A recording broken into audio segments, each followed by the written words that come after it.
Dans cette vidéo, je voudrais vous partager 6 leçons que j'ai apprises après avoir envoyé plus de 100 emails sur ma newsletter, mais aussi des milliers d'emails pour mes clients, et comment vous, e-commerçants, freelance, solopreneur, responsable marketing, pourriez augmenter vos conversions par email. Avant de commencer, si vous ne me connaissez pas, je m'appelle Steve Toitto, je suis copywriter spécialisé en email marketing e-commerce sur Klaviyo. Donc j'aime bien dire que j'aide mes clients à augmenter leurs ventes grâce à l'automatisation d'email marketing divertissant, engageant et mémorable. J'ai aussi créé le premier podcast francophone sur l'email marketing, j'ai aussi une chaîne YouTube et une newsletter, et si l'email marketing, le freelancing et le copywriting vous intéressent, le lien est dans la description. Donc dans cette vidéo, je vais vous partager 6 choses que peu de personnes parlent. Ces choses, c'est des choses que j'ai apprises en envoyant des emails sur ma propre newsletter, mais aussi pour des clients. En plus, chaque leçon, ce qui est bien, c'est qu'elle peut s'adapter à l'e-commerce, au freelancing, à l'entrepreneuriat, au B2B, peu importe. Donc si vous êtes dans ces secteurs-là, je vous encourage vraiment à regarder la vidéo si vous utilisez l'email marketing pour augmenter vos ventes, faire de la rétention et tout ça. Dernière chose avant de commencer, si vous regardez la vidéo jusqu'au bout, je vous promets un petit cadeau en fin de vidéo. Donc voilà, ça c'était pour l'intro. Maintenant, je vais vous partager les 6 choses que j'ai apprises. Numéro 1, l'objet d'email, c'est le nerf de la guerre. Si vous voulez que votre email soit ouvert, ajoutez-y de la curiosité ou des bénéfices, et si vous pouvez, faites les deux.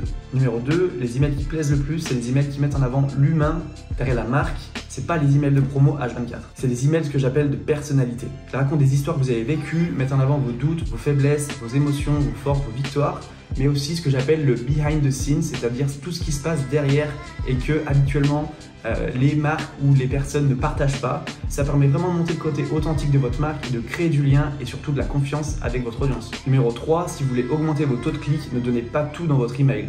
Ce que j'aime bien dire, c'est qu'il faut teaser le fait de cliquer sur l'appel à l'action en bas de l'email.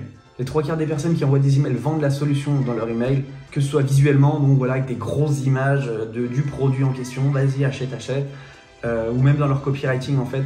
L'idée c'est vraiment qu'un email c'est pas une mini page de vente ou encore un réplica de votre site internet. Un email, faut vraiment le voir comme un trampoline. L'email ça doit faire rebondir le prospect encore une fois le plus vite possible vers votre site web ou vers votre landing page ou vers la page d'après en fait, pour faire avancer cette personne dans le cycle de vente. Ce qui fonctionne le mieux selon moi, c'est vraiment de jouer sur les émotions du lecteur pour lui donner envie de cliquer en fait et vraiment attiser sa curiosité. Que je conseille toujours d'utiliser la curiosité et les bénéfices, encore une fois, pour que la personne se dise si je clique sur le bouton d'appel à l'action, je vais obtenir le bénéfice ou répondre en fait à la curiosité de l'email. C'est ça qu'on cherche en fait, fermer la loupe dans l'email. Numéro 4, les emojis dans les objets d'email peuvent donner un petit coup de boost à vos taux d'ouverture. Bien sûr, ça dépend de la façon dont vous positionnez votre marque et si vous avez envie de le faire ou non, mais très souvent, un petit emoji, ça permet de faire passer une émotion qui est différente et justement d'attiser la curiosité pour que les gens cliquent sur votre objet d'email. Donc moi, ce que je dis souvent à mes clients qui ne veulent pas ajouter des objets d'email, c'est qu'on va faire un A/B test et voir ce qui fonctionne le mieux. Et 80% du temps, ajouter un petit emoji, ça permet justement de gagner quelques points de conversion et donc d'obtenir plus de taux d'ouverture. Numéro 5, si vous voulez que les personnes ouvrent vos emails, envoyez des emails seulement aux personnes actives. Personnellement, avec ma newsletter, j'envoie très rarement d'emails à des personnes qui n'ont pas ouvert ou cliqué l'un de mes emails dans les derniers 3 mois, parce que après 3 mois, je les considère comme froides. Donc ça sert à rien de continuer à envoyer des emails à ces personnes. Vous abîmez la délivrabilité de votre adresse mail, et en plus, les personnes qui n'ouvrent pas vont faire chuter vos taux d'ouverture. Donc en fait, ça sert à rien de leur écrire. Ce que vous pouvez faire, c'est de temps en temps envoyer un email à ces personnes et tenter de les faire cliquer ou ouvrir votre email pour les faire rebasculer dans le segment actif en fait. Donc moi, ce que je fais et ce que je vous conseille, c'est d'envoyer 80% de vos emails aux personnes actives et seulement 20% aux personnes qui sont moins actives. Avec cette méthode sur ma newsletter, ça me permet d'avoir des taux d'ouverture d'environ 75%.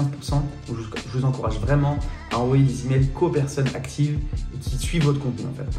Numéro 6, si vous voulez que votre stratégie emailing fonctionne, soyez régulier. J'ai envoyé ma première newsletter le 14 juin 2022 et à la date d'aujourd'hui, je n'ai jamais manqué un jour. J'ai vraiment décidé de prendre au sérieux ma newsletter et depuis, à chaque email que j'envoie, soit je crée du lien avec mon audience, soit je crée de la confiance avec mon audience, soit je vends des produits, soit je vends des coachings. Mais voilà, l'idée c'est vraiment qu'à chaque email que j'envoie, j'apporte de la valeur pour, encore une fois, faire avancer les personnes dans le cycle de vente. Et ça se trouve, il y a des personnes qui vont acheter demain, peut-être qu'il y a des personnes qui achèteront dans 6 mois, peut-être qu'il y a des personnes qui achèteront dans 2 ans. Mais l'idée, c'est vraiment ça, c'est d'apporter de la valeur tout en vendant finalement quelque chose. Alors oui, c'est pas facile d'avoir une régularité militaire pour sa newsletter, mais je vous encourage vraiment à le faire si vous voulez que l'email marketing soit l'un de vos canaux marketing les plus rentables.